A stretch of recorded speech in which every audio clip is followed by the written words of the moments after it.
work here at the Fayetteville Public Library as the Multicultural Community Liaison. We want to welcome you to this program of Author Talk with Dr. Farina King. Dr.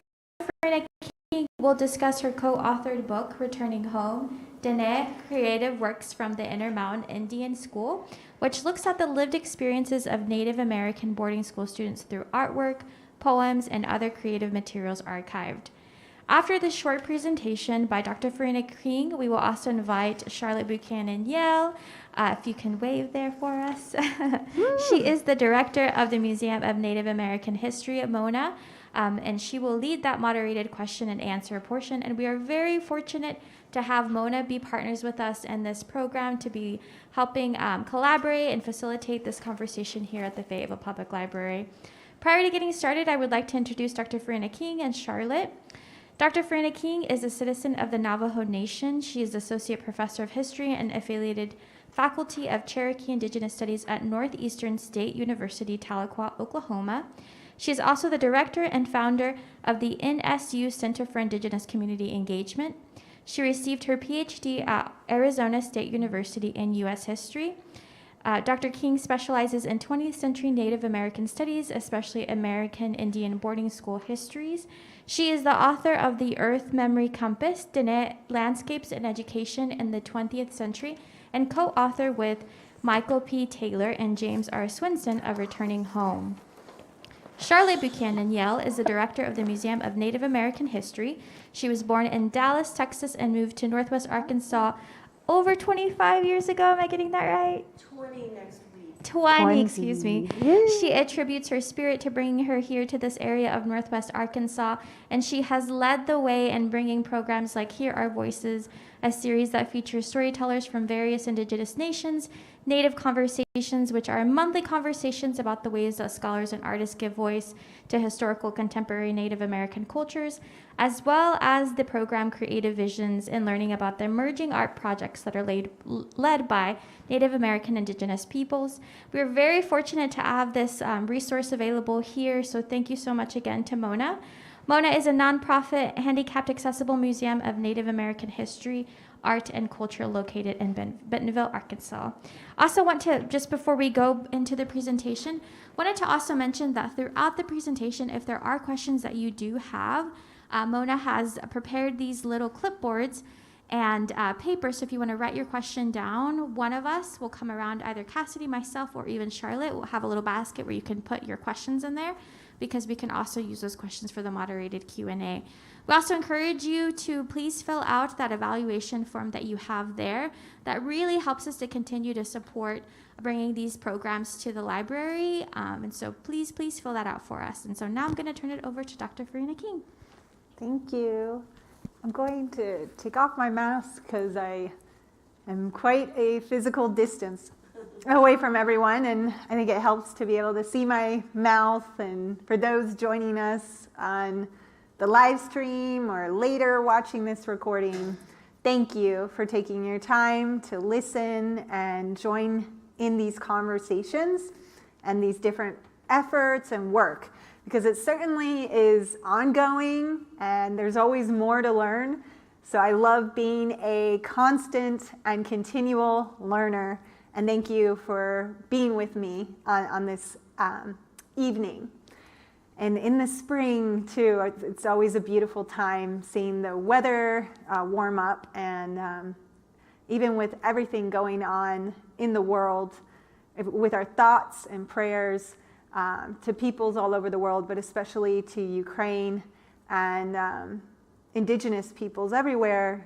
This is a part of why I do the work that I do, of sharing stories of people's experiences when there is that encroachment, invasion, and not only in terms of dispossessing land, but also through education, seeking to control another people or take away from them their identity and who they are. So that's why, especially what's happening in the world with these different movements we see over time through generations, it resonates so much with people who identify as indigenous and have these stories to tell. And I'm grateful for you all to share and listen with me. This work that I'm involved in is not possible without so many people coming together, including you all here who are an audience, and participants, engaging in these kind of conversations and dialogue. But especially so many people, such as my co-authors who could not join me. One has been abroad, teaching abroad, James Swenson, an art historian, and Mike Taylor, my friends, Mike Taylor, a scholar who focuses on Native American literature. And we came together in this interdisciplinary project, our different backgrounds and experience, insights relating to art, literature, history, indigenous studies, all coming together. And then archivists, libraries, partners, tribal nations and communities, specifically of my own Navajo Nation. And when I referred to Diné Creative, that's Navajo homeland. And we connected with the Navajo Nation Historic Preservation Department, specific Navajo communities that are called chapter, local communities like Oljeto chapter, and others that I visited like Tonanez Dize, Tuba City, where I was born. And in Diné Bazad, in the Navajo language and culture, I'll be explaining and introducing a little more about myself, because my own story, my own family history, and my relatives, we are deeply intertwined, interconnected, and a part of this project with Returning Home, Diné Creative Works from the Intermountain Indian Boarding School, also known as the Intermountain Indian School in general. But these are just a list of also the different sponsors, partners, universities, more than one, Utah State University, Brigham Young University, my own university where I teach, Northeastern State University, and where I teach, it originates from the Cherokee National Female Seminary, founded by the Cherokees after the forced removal of the Trail of Tears. And this place, recognizing, what surrounds us, the space, the place that we are immersed in here in Fayetteville, today Fayetteville.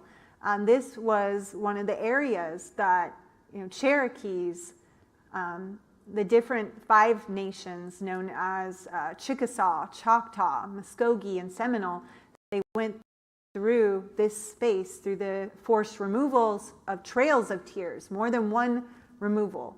And even my own people experienced that wave of removal because of the movements of encroachment, invasion, conquest of our homelands and places that our place of origins and our sacred refuge, having to seek elsewhere, or these different stories. And then the peoples original to these places like Osage, Caddo, Quapaw, in this area, what happened to them? Understanding these layers and meanings of history wherever you are, whether you're conscious of it or not, that is why indigenous land acknowledgement is more than just a message, some words. It's actually taking action of remembrance and then seeking to rectify a lot of harms and detriments through these generations that we hope to no longer perpetuate, but seek greater hopes and future for all people and humanity. So I do want to begin with all that. Because this is being live streamed and recorded, I am not going to show clips of the oral histories, but that is a key foundation of this work, was for me working with and connecting with Intermountain Indian Boarding School alumni, boarding school survivors, as some have more widely been known as. And pictured here are a couple of people I interviewed, Ben Nez and Rena. I will refer to their stories. And so, of course, this work, I mentioned so many people and groups, but it is especially the Intermountain Indian School family alumni community that inspired this work. It is their work that we feature. The writings, creative writings like poetry, essays, art that they did while they were far from home, and I'll be sharing that story. And then how these communities are still intact and have such strong resilience and healing that they go through gathering even into 2022. We have plans for gatherings, and so my relationships with them, that has been the most significant to me with all this work, is supporting them. They are my relations now, and I cannot represent any specific group or people except myself and what I'm sharing, but they have trusted me with many very foundational and important stories, and trusted me to share that with you here this evening, and through this work of the book that actually they asked Mike, James, and I to write and to prepare so that they had something tangible to pass on to their families and their communities. So they are primarily our main audience.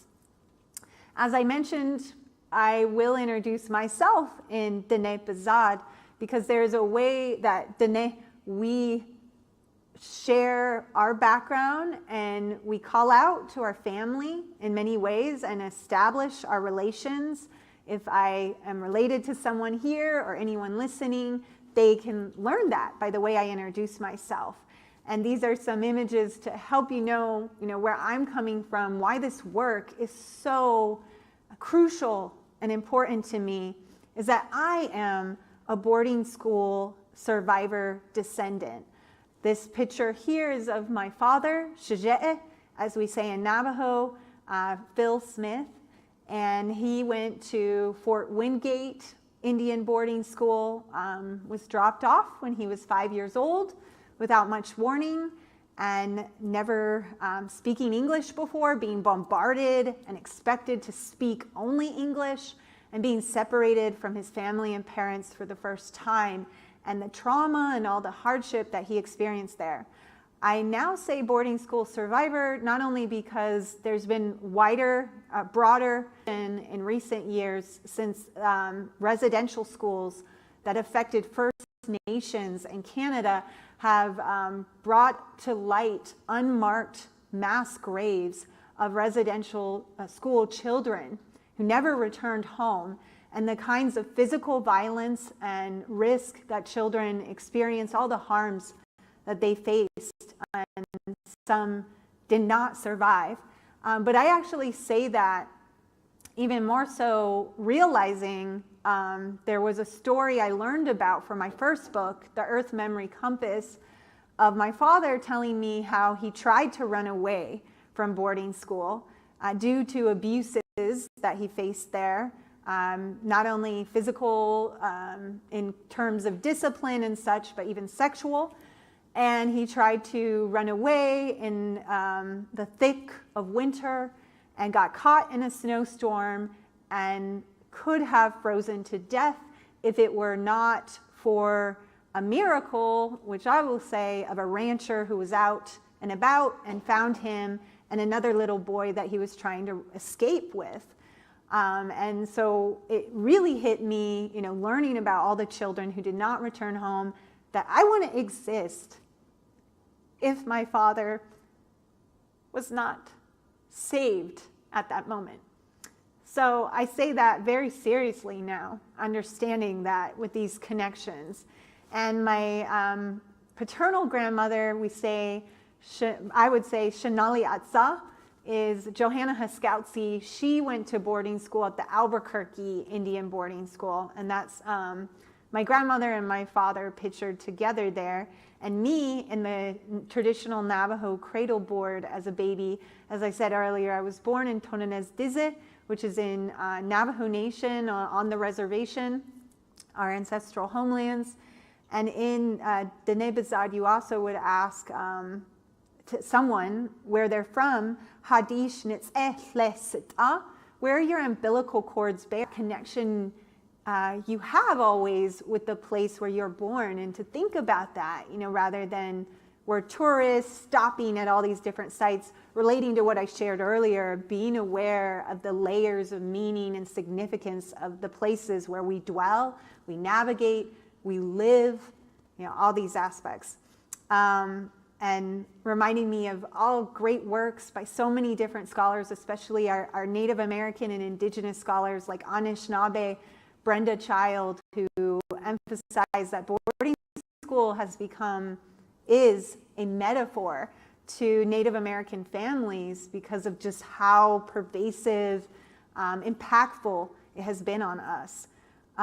So as I say in Diné Bazad, my introductions, She'e bilagana nishle, do kia ani bashish chin, bilagana dashache, do sinijini dashanale, akot ego atsa nishle. So I just shared that I am of a white settler, especially English American descent through my mother, and born for the Towering House clan and Blackstreet Woods people clan of Diné, as Navajos we call ourselves, and now a Navajo Nation. So because of those relations, I just was always curious about these boarding school stories from my uncles, aunties, cousins, my dad, and then a lot of family or friends, also, close Diné friends were very closely related because clans can be interrelated and all these dynamics. People kept mentioning Intermountain Indian School. And what I came to realize is the Intermountain Indian School was the largest federal Indian boarding school. Arguably, it's always hard to know specifically, but it was certainly one of the largest, if not the largest. And it opened after World War II. So it was really peculiar, all these questions that started stirring in my mind and led to this project of working together with Mike and James on a traveling exhibit and finding that Utah State University has been a caretaker of a vast and wonderful collection of Intermountain Indian students' poetry, their writings, art pieces, murals that were solvents of the boarding school. Because the boarding school, as I mentioned, opened post-war in 1950, and it was shut down by 1984. And when it shut down, the buildings were left to rot, basically, just left and fenced off. And then graffiti and trespassers came by, messing with it. And eventually, not too long ago, most of the buildings were bulldozed over. And before it was bulldozed, there were some, I would say, good trespassers, I don't know what to call it, people who came in and they actually saved or took photos of art on the walls or murals, and they helped to restore and preserve that. And they often, one in particular, Brad Peterson, like I said, so many people, it's hard to name everyone, who has been a part of these efforts and work of remembrance and understanding this mega boarding school. Brad Peterson, he helped to save a number of murals and then donated them to Utah State. So Utah State digitized most of these collections. The work of libraries, amazing, so important. I can't overemphasize that. And then Mike reached out to me saying, knowing my work about Diné boarding school experiences, and the reason why that is especially important with Intermountain is Intermountain opened originally for Navajos only. For its first couple decades of operation, from 1950 until 1974, it was for Diné only. And that again raised some more questions. Why? And for those who aren't familiar with boarding school history, most federal Indian boarding schools were closed by 1920. Some schools that people know about, if they know about any of them, like the Carlisle Industrial Indian Institute, that was seen as the model 4 federal Indian boarding schools. That opened in 1879, and it was modeling off-reservation distant boarding schools with the founder, Richard Henry Pratt's idea that he was propagating of kill the Indian in them, save the man. And David Wallace Adams, his book, Education for Extinction, it really hit home, you know, what people call cultural genocide, but it was an effort of wiping out indigeneity and Native identity. And a colleague, a friend of mine, Preston McBride, has a dissertation, is working on projects where he is actually looking at the physical violence and harm of these schools. Well, those schools were seen as like a first generation of these boarding schools, but most of them, like I said, closed by 1920. So why would this mega boarding school funded by the federal government open in 1950 only for Navajos for its first 20 years or so? And then it did become intertribal for the last 10 years, open to tribal nations all over the country. And this led us, Mike calling me up, telling me, hey, there's this collection. I have a student, Terrence Ride, who actually ended up contributing a piece to the book. He said he was interested in understanding these, and then it sparked the idea for me. I said, you know what? I think it's so awesome that there are these incredible sources online, but I don't know how many Diné community members, especially knowing pre-COVID, but since COVID-19 has brought it into light even more, the disparities with even access to internet, to Wi-Fi. I said, I don't know how many of the community members can still access this. Why don't we bring these student works home and prepare to have an exhibit at the Navajo Nation Museum, another very important partner. And so it became a traveling exhibit, and then this book that is basically the embodiment, you know, in text and visuals of this work that we did. And it also inspired me to talk and meet Intermountain alumni, teachers, staff who worked at the school. So I launched an oral history project with support from NSU, my university, and other funders like Utah Humanities and the Charles Redd Center for Western Studies helped us with this, you know, multi-layered in all these kind of intersections that brought this book together.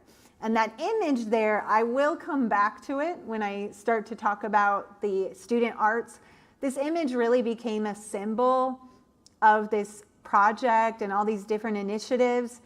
It's a painting, a picture by Robert Chi, who is one of the few Intermountain boarding school students that we know of who identified very openly and always throughout his life as an artist. That's what he was. So a lot of the students were not trained to be artists or writers. They were training them in vocational and really blue collar, and I would say even second-class citizen roles. Like, you know, they didn't think they would prepare them for law or politics or medicine, right? It was electricians, painting, for women, even more ideas of domestication and all these aspects. But Robert Chi, he always wanted to be an artist, you know, in his writings or things about how he identified at that point of more from the high school age that we know of forward. And this was his painting, and it just really called out to us of, you know, boarding schools, yes, with Adams' work of Education for Extinction, were designed to separate families in many ways and to cut ties between indigenous peoples and their homelands and family. But this image right here is the very point of this work. That what was intended, or the agenda, was not always what happened, right? And the kind of resistance, resilience, and navigation and experiences that students had, that's what we look at in this project. For those who are less familiar with the area I'm talking about, Diné Creative, Navajo homeland or the Navajo reservation, this is a map just to help situate the spaces I'm talking about and the places. And also to tell you that students for this boarding school, they came from all over Navajo country. There was not just one area, they would come from all these different spaces.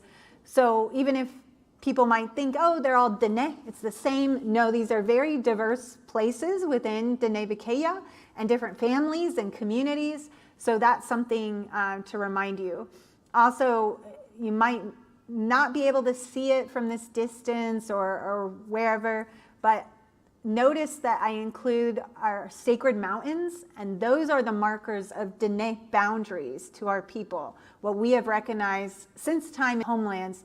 So even though reservation lines and boundaries are drawn, and there was the forced removal of Navajos from our homeland and the Treaty of 1868 to mark a lot of boundaries, and that's changed over time, to recognize our mountains as our boundaries, but also as archives, as churches. That's something important in understanding Diné, peoplehood, and our culture and identity.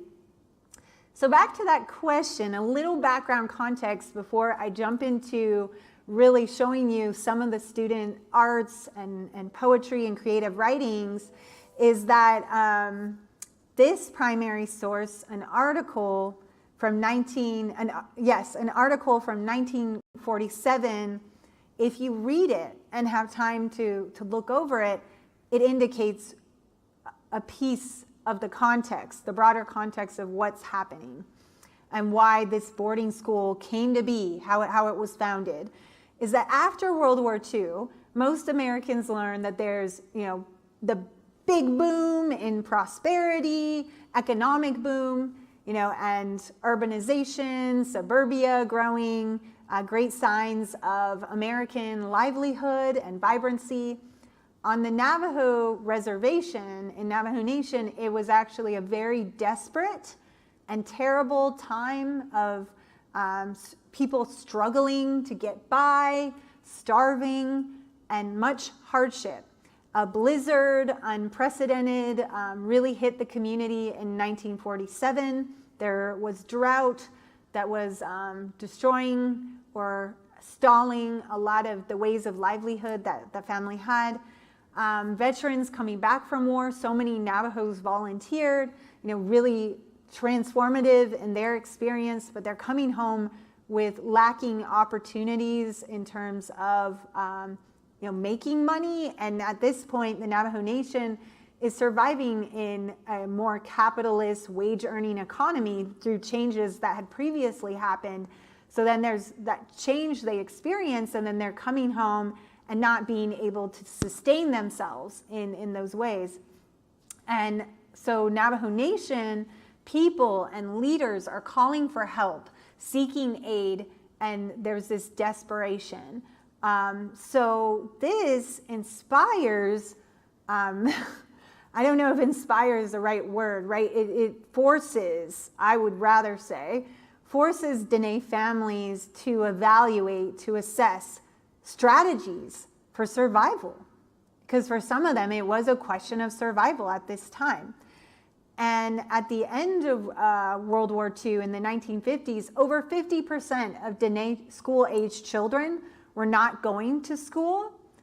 And so there's also a change in attitudes among many Diné leaders and community members who see schooling as a potential strategy of survival. They think, okay, we need these schools now to help us out. And so they're turning more to that. That's where you have Lilikai Neal. She's one of the first Diné councilwoman that we know of. In 1947 says something like this: we all feel burned up on the idea that we are held as wards of the government, then neglected. So it's also them calling upon the provisions of the Treaty of 1868, where there was a promise of providing schools through the federal government to Diné in the treaty. And they're calling that out now at this point, saying we need help. There's also, executive orders. President Truman, he calls a state of emergency in Navajo Nation, legislative action happening to support, funding and relief, different movements. But in all that is emergency education comes out of these dynamics. And that's the Navajo Emergency Education Program that comes to formation. And you have quotes like this: whatever steps necessary. Diné are seeking, help so much that they say, okay, maybe we need this boarding school. Maybe we need to do this to get by in this very difficult situation.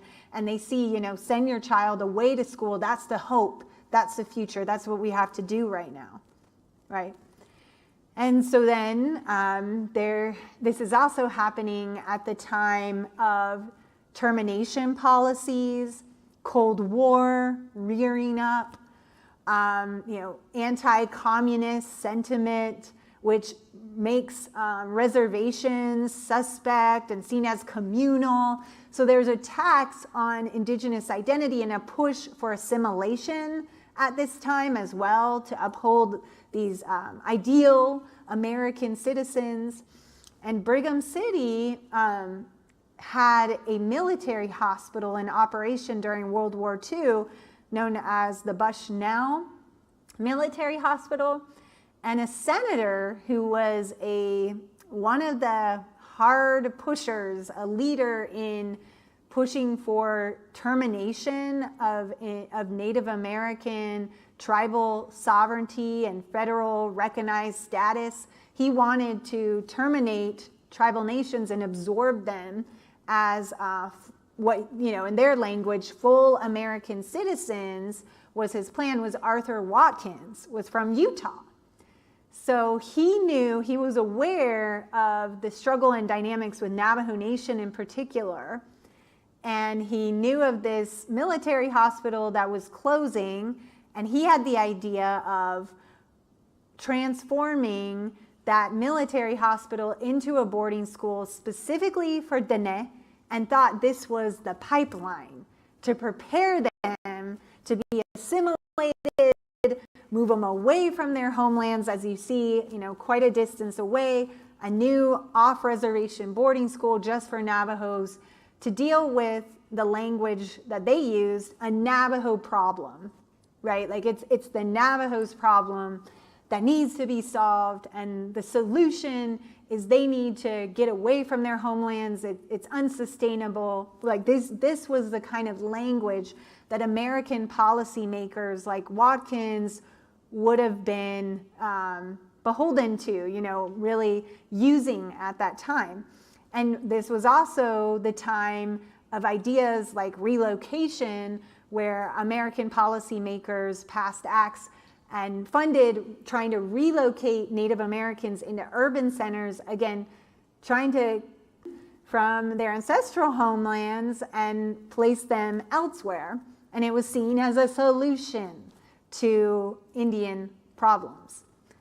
So in all this, how do these Native American students who get involved in all these broader dynamics, how are they experiencing it?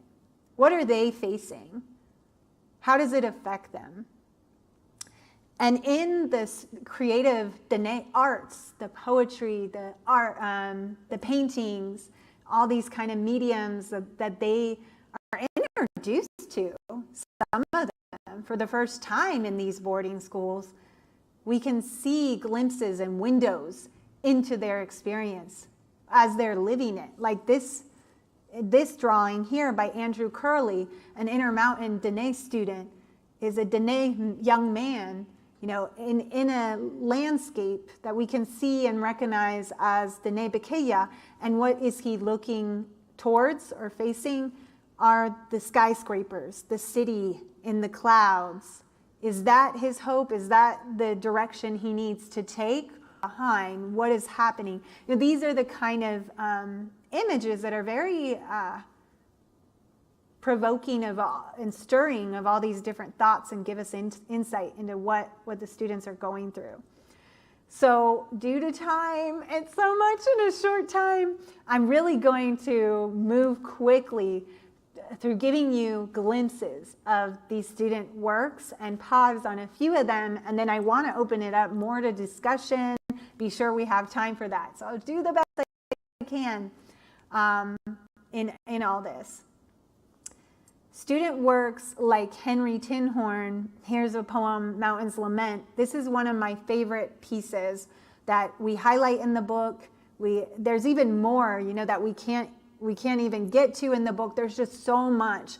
And there's more that we haven't found that is circulating out there in people's garages, somewhere in someone's attic, who knows. So there's still so much more work in preserving and sharing these. But Henry Tinhorn, he wrote this poem, and he was pretty prolific, writing all these student booklets, things, and showing just how deep his analysis and critical thought was. He writes this poem, "Where are my people?" the mountains cry out. "I've seen them play and live in my hands, and I felt them run the trail of my back. Before the sleepy winter came, I heard their laughter ring out and fill the valleys with joy. Now there's only the sounds of silence. Once a baby had talked in meaningless sentences. 'Mr. Sun, you've traveled. Do you know where my people are?' A drop of golden sunshine was the answer. 'Have you seen my people?' the mountains asked the sky. But the rains came, and that was the sky's reply." And Henry Tinhorn wrote this in 1970 while he's at Intermountain, miles away from his home, so far away. And for me, it struck such a powerful chord because in my first book, The Earth Memory Compass, and what I mentioned is the significance of the mountains to Diné. That's teachings, that's connection to homeland. And here he is, bringing up how the mountains are lamenting, they're searching for their children who are leaving, and talking about the sky's response is the rain.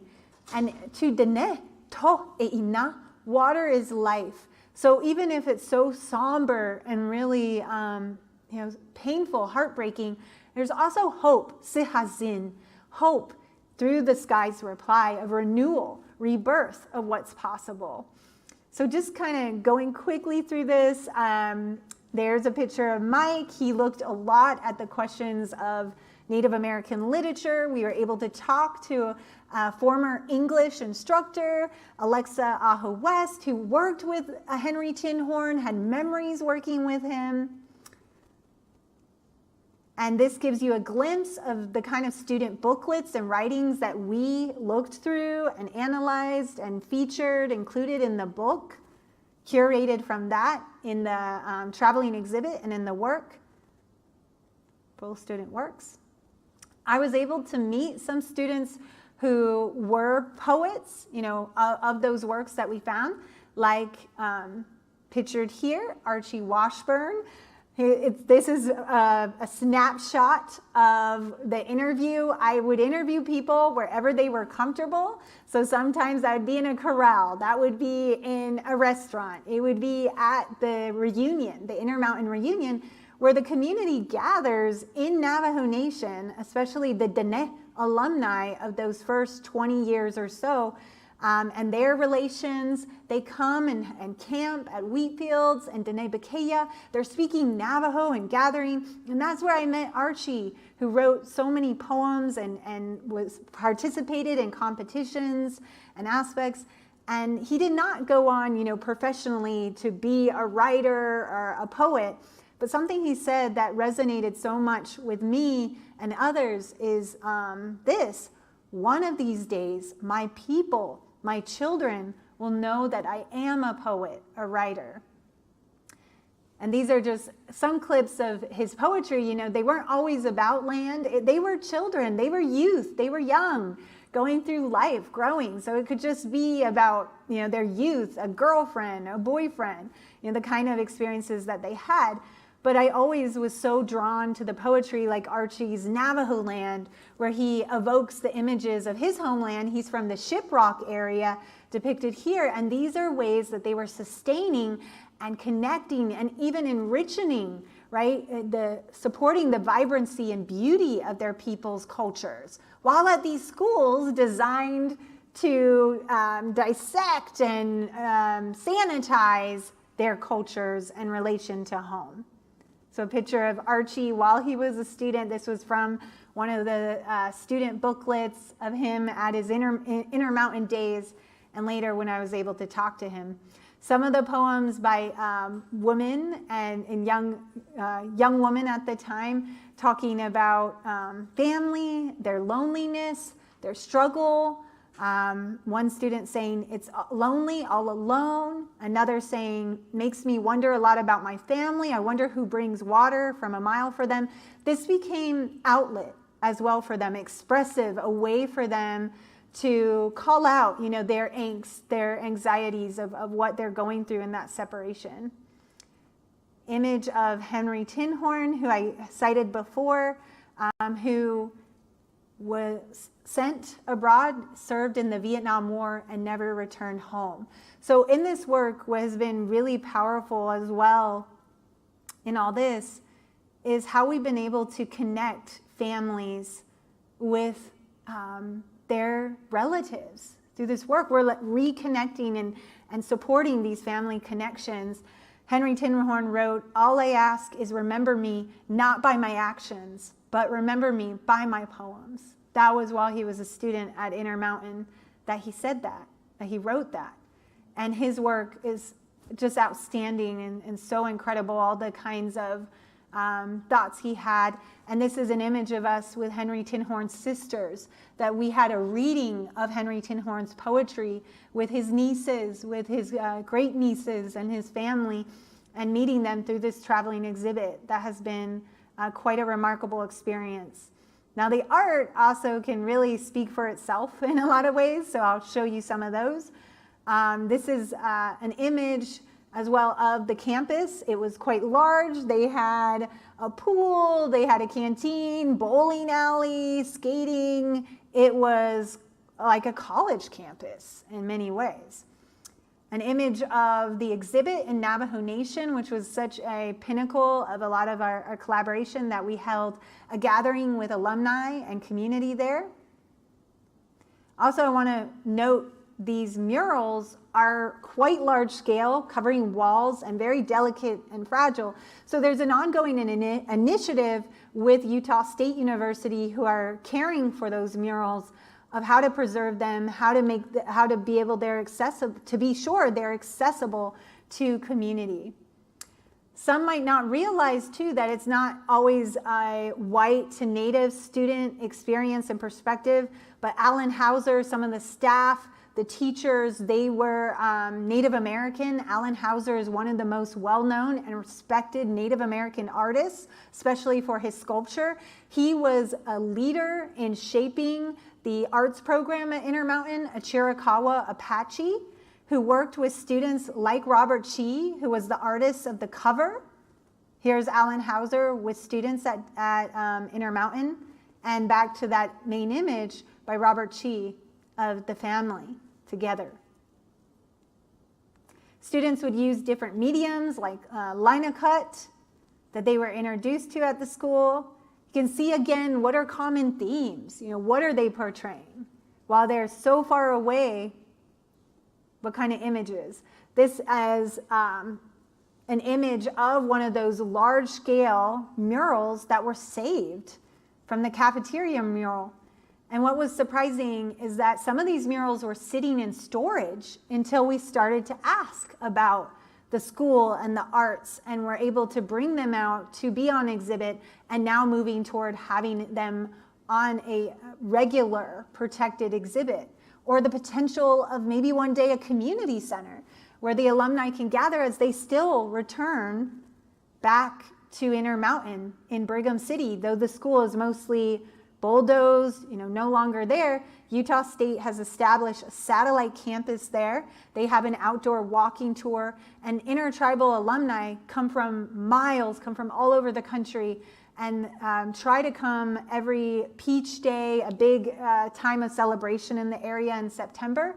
they gather, and there was an eye on the side of the mount that I'll show you. It was the background image of my presentation, that the community, the alumni, they would climb the side of the mount to repaint the eye that stood for their school, trying to be sure that that remains as a part of their connection to that place, how it influenced their lives and what they went through, right? Not all the pieces might not be related to the land or the landscape, but just, again, youth, expressing themselves and what they're going through. This is Roku. We don't even know the name of some of the student artists. They would just, have a signature name or whatever they go by, and that would stand out to us. There's still so much work in understanding intertribal boarding school experience as well.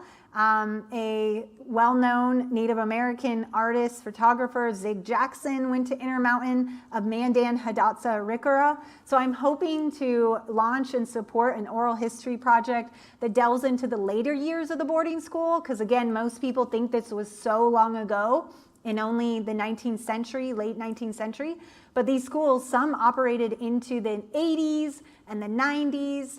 So these are the kind of efforts we're all involved in. All right, so I know we are rough on time, running out of time. So I'm going to close with this thought. Rena Dixon was one of the boarding school students who I talked to. And later in life, she would paint many different works, like this one of a wagon. And when I had an oral history with her, she shared how her family would drop her off to catch the bus to go to Intermountain in a wagon. And she would see them riding off away.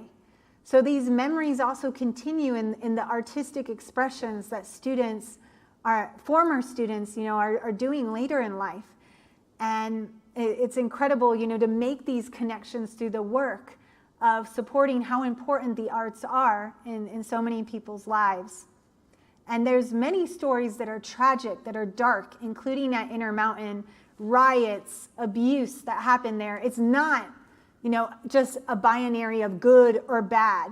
That's not what we're doing here. But we're looking at the complexities of people's lived experience, their joys, their tears, happiness, sorrow. All of that is mixed and messy.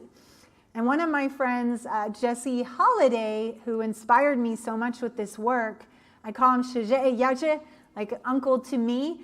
He learned how to really fine-tune his art in boarding schools. And he said the art pulled him out when he felt so alone and having such a hard time. This is a picture of him with his father, who was a hatasle, a traditional healer, that his art, he returned home through his art, had those connections. Watercolor was one of his favorite.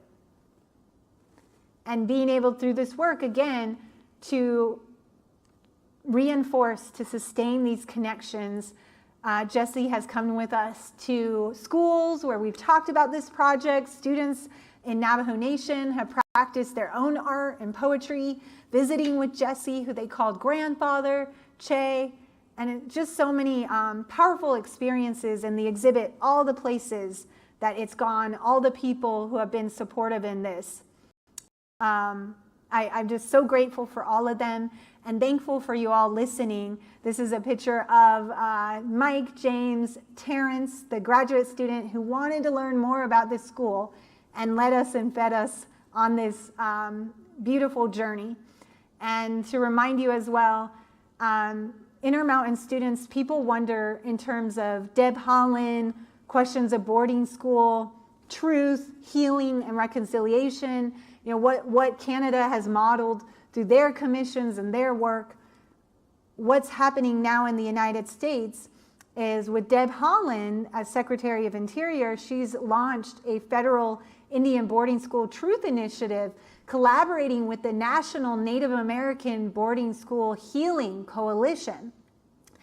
And they are doing wonderful work, really exciting. And what I and many of my friends and associates are hopeful for is this is not just a trend. There's so much work to be done.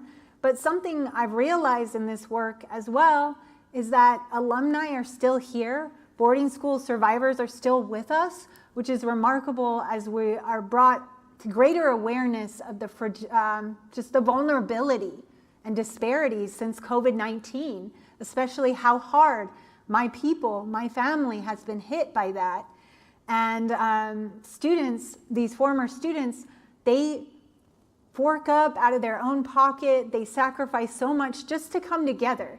And when I see them together, I see just beauty in that unity and healing in these communities of what that support means to them, to share with each other their stories and to see each other that they're still here. So I am supporting them through fundraising to help the Intermountain Indian School come together, and the expenses of finding, making sure they have a host place to gather in Brigham City. Some of them travel from far, what we can do of sharing stories there. So that's something that you can look up on GoFundMe or stay involved, keep learning about these boarding school experiences. Some of you have shared, you have your own boarding school family stories. All of those are so precious and important. And so thank you for anything you can do, and being here and listening especially. Thank you. And I look forward to hearing from you. Thanks. Yeah. It's so hard for me to do in just 1 hour. So thanks for your patience too. I hope some of you don't mind us going after the hour. I'm glad to be here. I'm not sure how you turn it on. I'm not sure I really need to. Okay, yeah. And we talked earlier about having questions. If you have any, write them down on those little pieces of paper. Does anybody have any that I can Okay. No worries. First of all, is this really on? I need to talk to my friend because you always make my heart so big. Oh, I'm always so moved by you. When Farina's been part of our museum family since she was the last speaker right when COVID hit. yeah. And we had to cancel one of her presentations. But I went with her to a school, and one of the headmasters said, there's 2 women that were just usually really wiggly, young women, and they're so mesmerized by Farina. And that what came out of their mouth was something that was so powerful. Why weren't we taught this in school? And that's what we hope we do at the museum, is we create conversations, because this is our collective history and humanity. And we hope that, from this talk today, that you all become explorers, that we all start uncovering history. It's not just a bumper sticker. This is how we become rooted to this land. If your ancestors were not born on this land, be that time traveler. We hope this opens the door to many more questions for all of you. And that's what we do at the museum. Thank you. Well, thank you so much. Yeah, and I have to say thank you so much to the Fayetteville Public Library and the Museum of Native American History. I know there's so many things, but they've really changed my life in working with MONAH of different initiatives like Native American Woman Trailblazers and these different stories. So it's been wonderful to have spaces to share these stories and to meet more people and the kind of connections we have and the great work they're doing of bringing awareness and illuminating all these aspects of histories that have been intentionally erased and marginalized and minoritized. Right. And that's, it's our honor every day to open that door and to make that a most wonderful place to learn and to have conversations. So much right now is, about the other. So much of that is like, history is not about shaming. History is about empathy. History is about walking in someone's slippers, try on their life. And also, we all are souls. Soul to soul as we meet each other. We hope, you have the eyes of a child when you meet each other. Yeah. And listen. Listen is one of the most powerful things we can do. Yeah. Well, we do have a question for you. Oh, we have a lot of stuff. Okay, great. Thank you. Quick, where's my reading glasses? Oh, no. The art programs at Intermountain was expansive, well-staffed, and reached many of the students. Have you found this to be the norm or the exception? If the latter, why? Okay. Yeah, that's a great question because, as we're trying to trace and navigate, there's so many different schools and Native American experiences, right? And I would say what's been a common drive in a lot of schooling for Native Americans that we also have to understand is it's been assimilationist, right?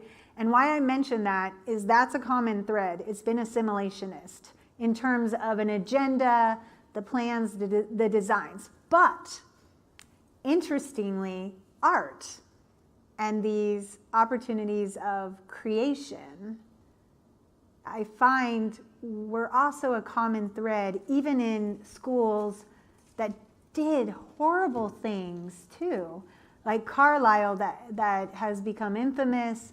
I mean, it has a complicated story as well. There were art programs, music programs, and even on reservation boarding schools for the Navajo Nation particularly, because again, when we say Native American, we're talking about hundreds of very diverse peoples, places. I mean, it's just all over. And very, very, all this, is distinct. So it's really difficult to do the broad brushstrokes because it's so much more complex and intricate. But as an example, is on reservation, there was a boarding school set up in Navajo country, Luke Boarding School, set up in that vein of, Richard Henry Pratt's Kill the Indian in Him, Save the Man, like the civilizing mission. That was the language that was pretty straightforward. But even then what my friend and a colleague, Davina Two Bears, in her research found is they had weaving, Navajo weaving offered in that early 20th century period. And native arts would still be seen as kosher because it was seen as either like save it, salvage it, so it can be frozen in a museum, that kind of language that still was extractive and very colonizing.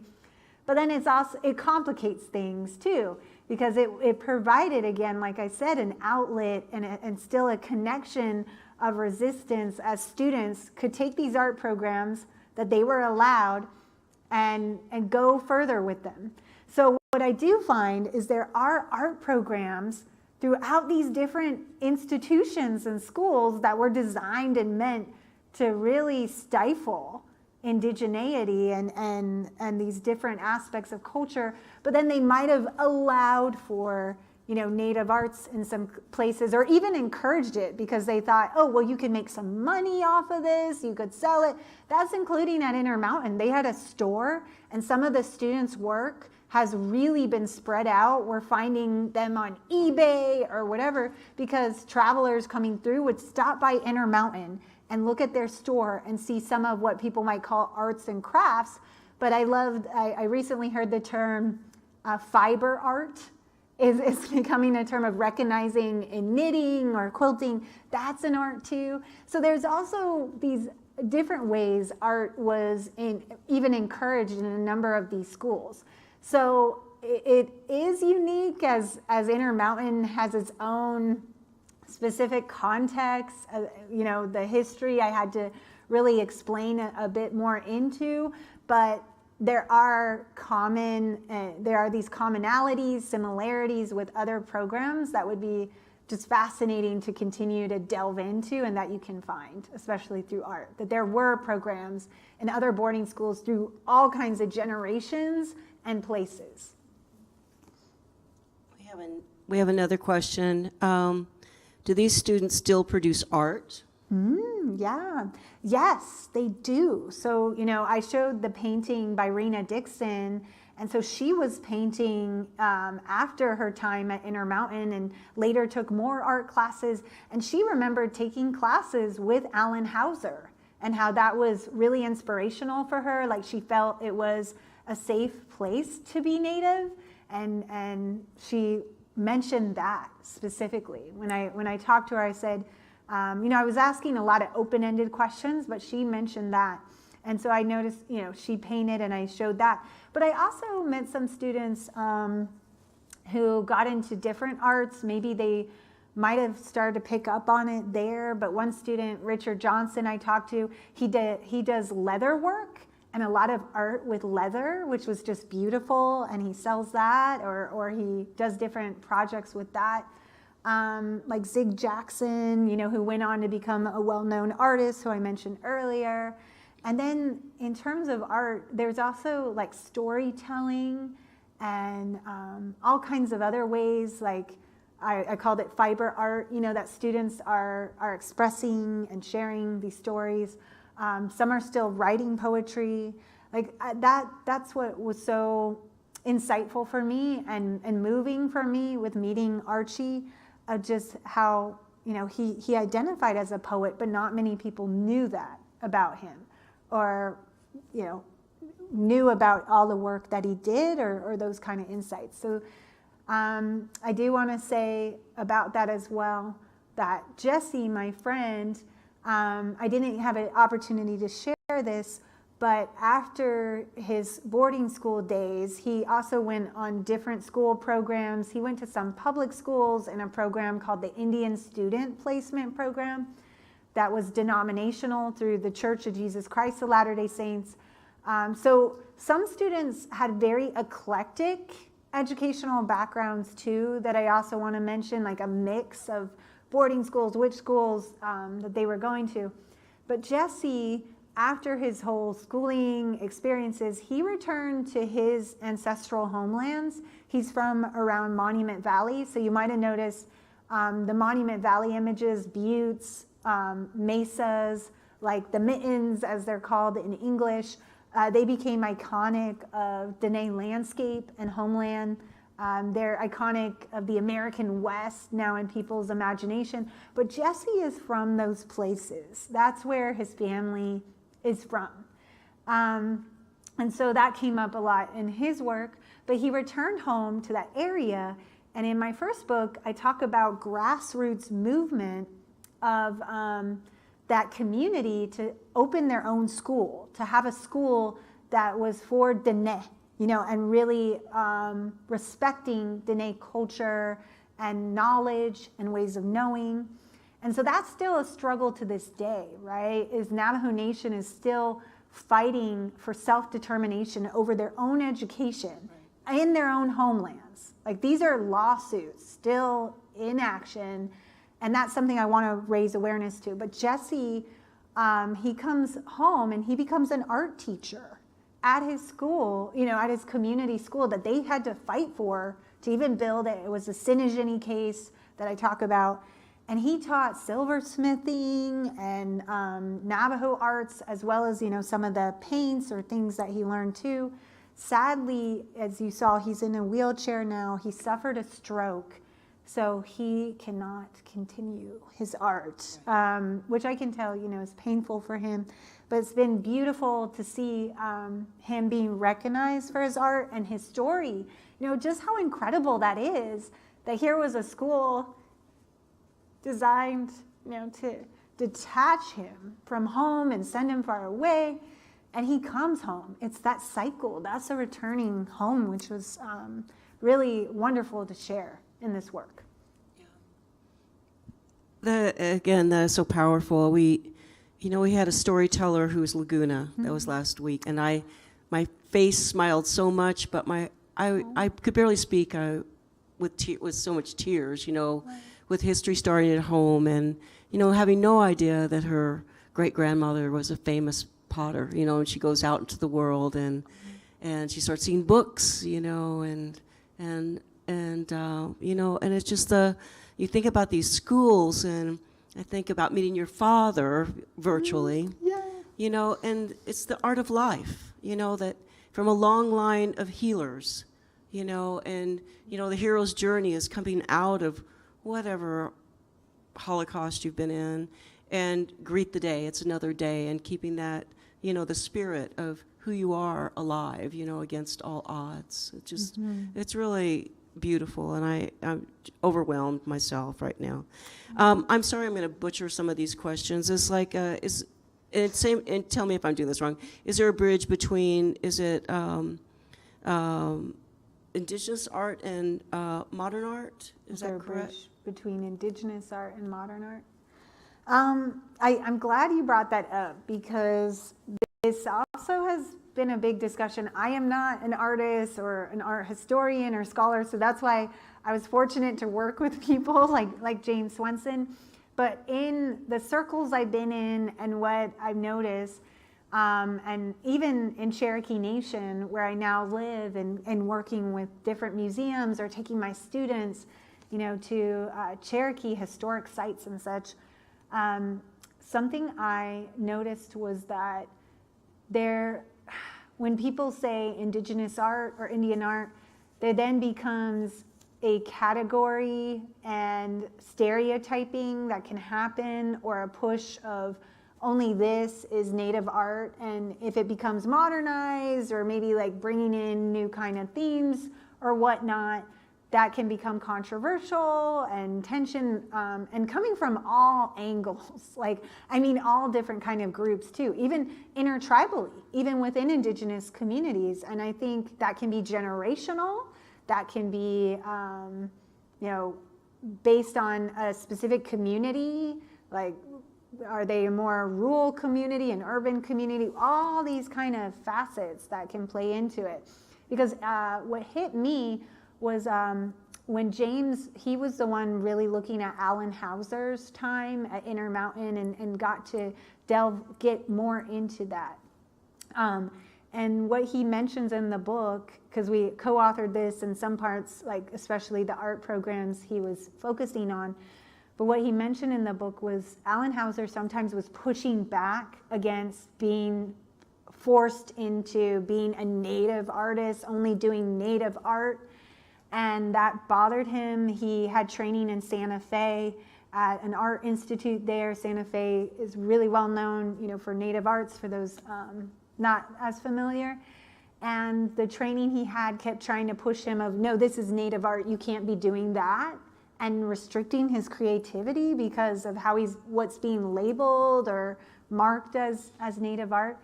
And that hit me, because I would just go to different exhibits, like the Cherokee National History Museum.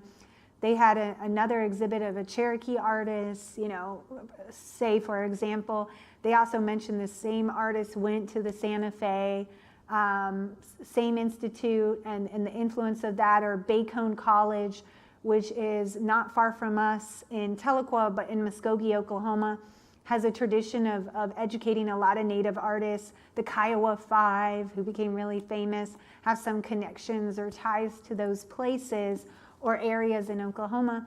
And when I see that, I'm reminded of Alanhauser, like expressing that frustration of being pushed into, this is native art, not that.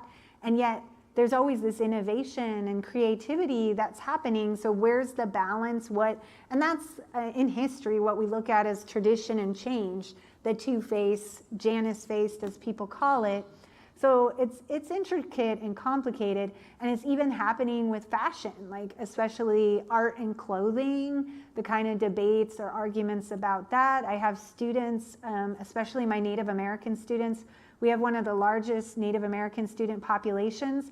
So it's exciting for me to see, even in my own students and community, these kind of issues and concerns of native art, indigenous art, modern art, you know, traditional versus language that people will say progressive, but is it like what? You know, it's a lot more messy and complicated. So even right now, I have a student looking at issues and arguments over fashion, and how there's some native fashion designers who are taking some more traditional regalia, is a language that we often hear in powwow culture or aspect, and then she's modernizing it, changing it, and it's really upsetting some other Native Americans and elders who are like, you can't do that, that's inappropriate in this way.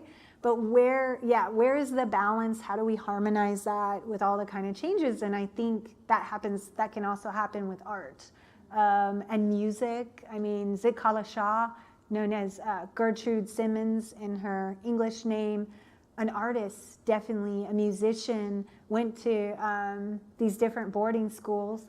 She wrote the Sundance Opera and took Sundance, a ceremony, a Lakota ceremony, and adapts it to opera.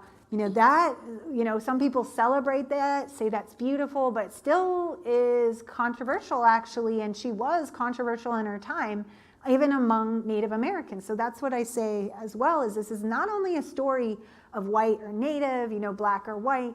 These are so much more intricate of intertribal, Native and different peoples and how they relate. So I'm glad, to bring up those kind of questions and ways for us to broaden, stretch our minds in the way we think about these histories. Right. Yeah. I'm glad you brought that up because, when we brought up your dad, the idea of, from a long line of traditional healers to working with the John Hopkins, clinics. We have a word called indigenuity. And that is from the genius of Professor Daniel Wildcat of the Haskell Indian Nation University. That was an Indian school at one time. And it's just so exciting to plant these little seeds of everything, every presenter that we bring in is to plant the seeds of traditional knowledge and, look at the light in the everyday artist's eyes where it's to affect the quality of the day, or you're a musician or an artist, and adapt it, where your heart soars, and go forward. One of my favorite things in the whole museum is the tapestry by Hosting Claw. This man was a weaver, but he was one of the most powerful of the medicine men. The sand painting ceremony to heal you, whether you had a broken heart or a neurological difficulty or a broken leg where you're prayed over. It was a very intricate ceremony. You couldn't miss a beat with the color sand, at these chants. You can't even cough. And most healers could do 2, and he could do 8. Well, he caused a big hubbub when he wove a tapestry. It was like, oh my gosh, but he felt he was powerful enough to preserve, to preserve these ceremonies. And he went to the Museum of Modern Art. He represented the Navajo people at the World's Fair. And it's so exciting today to see the transitions and adaptations. And our always wish is that whatever you do in this life, that it's sustainable for all of our relations that's out there. And we have probably one more for you just really quick, and I'm going to, kind of par it down with, with just certain books that have been written, how you feel about them today, from Grace Moon from the 50s, and that they bought a Navajo rug in the 60s, and now I don't know what to do with them. It feels like a dilemma. Was collecting from trading posts and a kind of exploitation. So how do you feel about that? Yeah, thank you for those questions. I think, there's a lot of literature out there. As a Diné woman, people come up to me and ask about Tony Hillerman all the time, or just, these different readings. And to be honest, I haven't read them all and everything, but I definitely have more to learn and engage with, because even, the question about arts, of where you get them at a trading post, or what you have, or what people have connected to. I think this, it's, for me, just a reminder of wherever you are, or whatever you read or do or listen to, just continue to unpack it and delve into it and understand as much as you can the source, or that community that the peoples told in these stories, whether it's fiction, nonfiction, they're real people. Like, I'm here, I'm Diné, but I'm not what most people think of when they think of Diné, because of maybe what, you know, they've heard about Indians and mascots, or what different popular literature, even movies, have done. And, you know, just as a side note, you mentioned, Charlotte mentioned my family. My dad is a physician, and he was in Monument Valley during the hit of COVID-19, really scary place with everything going on. You know, though a beautiful place, but just, as you know, everything. And my dad, growing up, he loved American Westerns. He loved, I don't know, John Wayne. Yeah, all the cowboys and Indians. Yeah, he did. Yet, you know, now I realize how problematic John Wayne was, and these movies. I mean, I grew up by the national Washington team, right? And, or even watching Disney's Pocahontas and thinking, I'm Pocahontas, I'm gonna jump off the waterfall and talk to the tree, you know? And yet, like, even these things, they have, yes, little glimpse in something, like reality is tied to them, but it's so distorted and mixed. And they serve different purposes, they stir feelings, you know, but and it's not, you know, that it has to be, again, a binary of bad or good. It's, again, trying to understand the context and what do we do now? So I do appreciate that question of what do you do now, especially, you know, with those Navajo rugs you have. For me, I think it's learning how precious they are, of where they come from, how to respect them.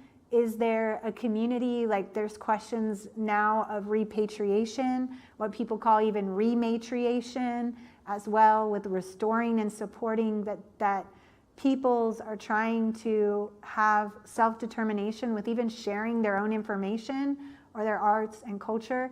Then there's also artists, like what I was reminded of by that question was my own grandmother. You saw a picture of her, Johanna Haskoutsi. She was a weaver, and I'm really sad that I never learned that. I actually didn't get to know my grandmother that well because, or really have hardened memories, I guess, like confirmed, gelled memories of her, since she passed away when I was about 1. So that led me to study history and to learn more, was learning even my own family stories. And my grandmother passed away due to cancer. Cancer has been really horrible and widespread among Diné. And it's, again, drawing connections of me learning that had to do with exposure to toxicity, to uranium mining, you know, things I was learning. So again, it's unpacking where the distractions with some of these popular literature, they get you all excited about different things that, yes, make us feel good, or the suspense, the thrill, whatever. But what about deeper? You know, what are people living through? What are they actually experiencing? So what I was reminded of is my grandmother, she would weave to help the family. And though, you know, you're concerned about the exploitation of trading posts, it's really complicated because with my own grandmother, she would sell, you know, to maybe trading posts or wherever she could to get places, or to help the family. And there's a lot of work about weaving, and Diné women in particular, how their work is important to the economies and livelihoods of their families. So it's also that beauty of art and what it means on a spiritual level, like all these different other levels too. But then there were the reality of, for my grandmother, it meant, and my family, it meant getting by sometimes, or so that she could go to my dad's wedding. She sold her rugs. So I'm glad people bought it, you know, because that's what families need, and to support that, especially when we haven't even brought up the question of imposters, fraud, fake identities, people exploiting Native American identity, especially exploiting Native American art and saying they're Native art to make the bucks off of it. And when there's actual communities who have the tradition and they're trained to do that. So that's what I mean. Do your research. Try to understand the community the best you can. It can be hard. Sometimes we don't know if it's from abroad or an imitation. So learning that, there's ways to see the red flags and to learn that. And I am grateful when we support Native arts, not just Native inspired. That's something my friends have also really taught me. And how can we also look at the roots of issues too? When you're worried about a trading post exploiting them, how is it rooted as well, as I was mentioning with my own grandmother, the kind of dispossession of land that my family faced, the boarding school education she had to survive, get buy-in, the uranium mining. There was actually a terrible Church Rock uranium mill spill just downstream from where my family has lived. And I didn't even know about it until I was an adult, just thinking we had cancer, you know, it was genetic or something. But as we start to look more and more into these things, we see the connections of roots of issues, and then what do we do about it? And those connections are so important. So thank you for those questions. Thank you all very much.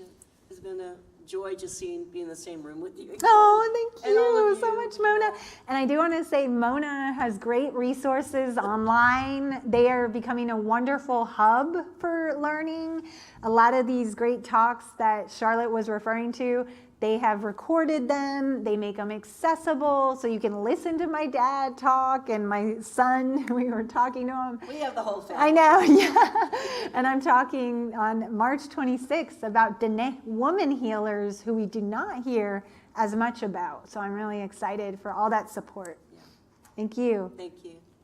Well, thank you both. And thank you also for our viewers at home that are watching us. Thank you to those that came today to view this program. We really also want to encourage folks to please visit MONAH's table if you haven't already.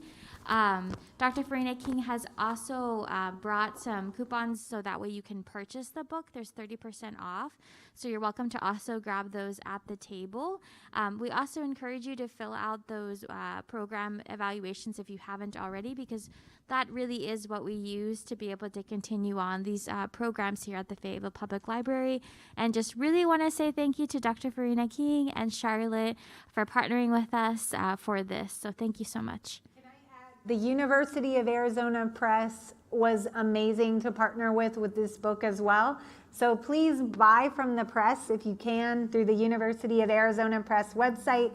And there are the flyers with the discount, and it's through the University of Arizona Press. Yes, the book is available through main booksellers, but if you can go through the Arizona Press, that always helps our university presses, because, you know, we're not... academics do not make the big bucks off of books. So we really have to support our university presses who help this scholarship and these kind of projects. So thank you so much. If you could do that and spread the word, we really appreciate it. And I'm so grateful to the University of Arizona Press, who included a lot of excerpts in Navajo language, the art, just were wonderful to work with. Ahyehe, thank you all for coming and listening. Stay curious. I